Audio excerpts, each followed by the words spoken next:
They thought they'd discovered a forgotten paradise. A Galactic Council survey ship, drifting through unmapped space, found a lush human world, cut off from the rest of civilization for over 3 centuries. From orbit, it looked like peace.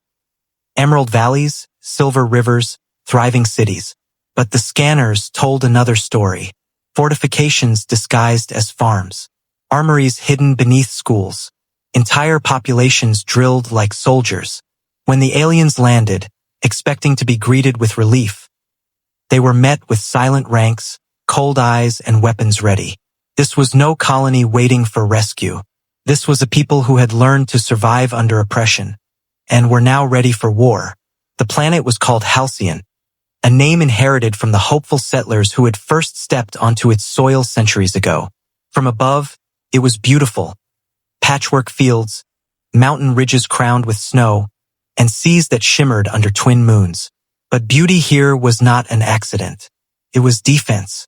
The cities rose in perfect symmetry, their streets designed to funnel movement toward choke points.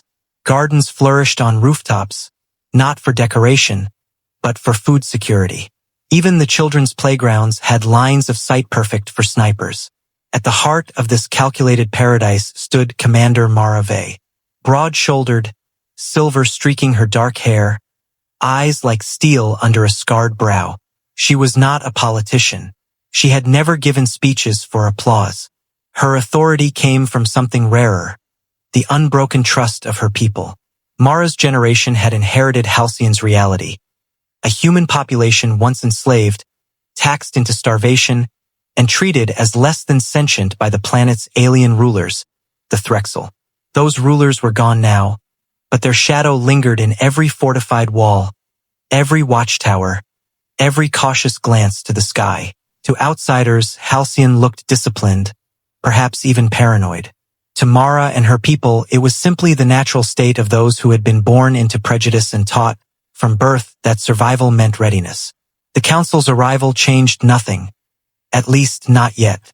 Halcyon's history was written not in ink, but in scars. 300 years ago, the first settlers arrived from distant human space. Idealists, farmers, dreamers seeking a quiet world beyond the politics of the core systems. But isolation was no shield.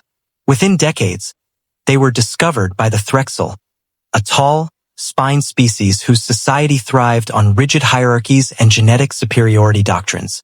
To the Threxel, humans were a curiosity at best, a labor resource at worst.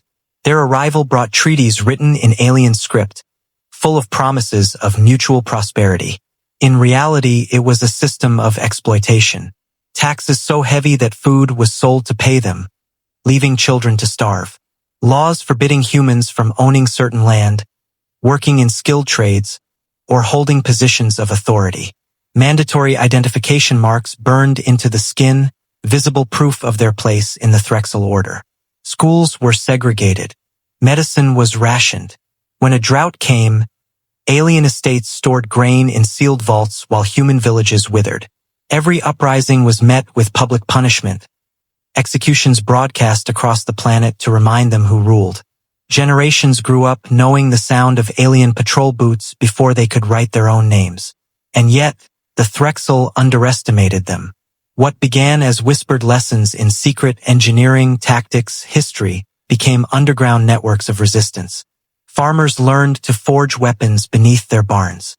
Children played games that were actually drills. Songs carried coded maps of escape routes. When a sudden war in the stars forced the Threxel to withdraw, they left thinking they had abandoned a docile, broken people. Instead, they left behind a population united by shared pain and sharpened by the knowledge that freedom only exists when you can defend it. Mara had been born in that aftermath.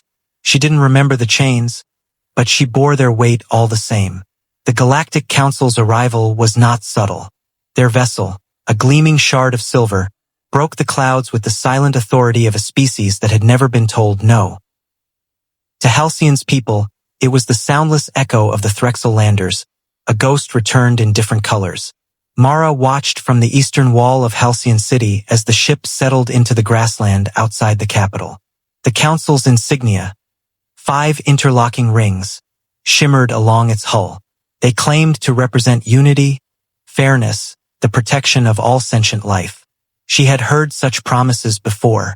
Council envoys stepped out in immaculate uniforms, faces composed in diplomatic neutrality. Yet their very posture radiated ownership, an unspoken assumption that this was their discovery, their jurisdiction.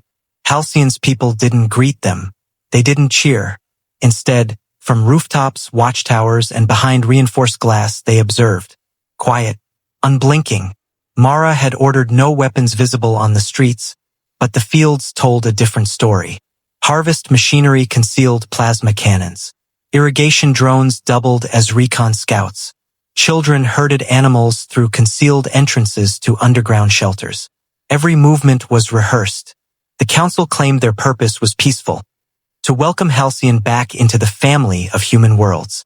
But their arrival coincided with a troubling detail. Scouts reported small, unmarked ships shadowing the council's path. Ships that bore no official markings, but whose hull geometry looked disturbingly Threxel. Rumors spread through the colony like sparks on dry tinder. Were the Threxel returning? Had the council brought them? Or worse, were they working together now? For Mara, suspicion was not paranoia. It was inheritance. She recalled her grandmother's words, spoken with quiet finality. The first step in losing your freedom is believing someone else values it as much as you do. That night, while the council's delegates dined in their polished lander, Halcyon's defense network went to level 1 alert. Underground forges worked without pause. Scouts patrolled the outer hills. Transmission arrays swept the skies for coded Threxel signals. Mara knew the truth before it was proven. No one travels this far for the sake of kindness. And if history was about to repeat itself, Halcyon would not be caught unprepared. It began with a single intercepted transmission. Encrypted, routed through council channels, and tagged with diplomatic clearance codes never meant for Halcyon ears. But Mara's people had been breaking Threxel ciphers for generations. Alien encryption was as familiar to them as weather patterns. The message was brief, clinical, and devastating. Coordinates, resource inventories, population estimates, followed by the words, Threxel reclamation fleet en route. Council will facilitate integration. Resistance expected. Integration. The same euphemism the Threxel had used centuries ago to justify chains. Mara read the file 3 times, not because she doubted it, but because she wanted every number burned into her mind. This wasn't a negotiation. This was a prelude to conquest again. The council wasn't here to protect them. They were here to prepare the ground for the Threxel's return. At dawn, the alien ship's landing site was surrounded. No declarations. No speeches.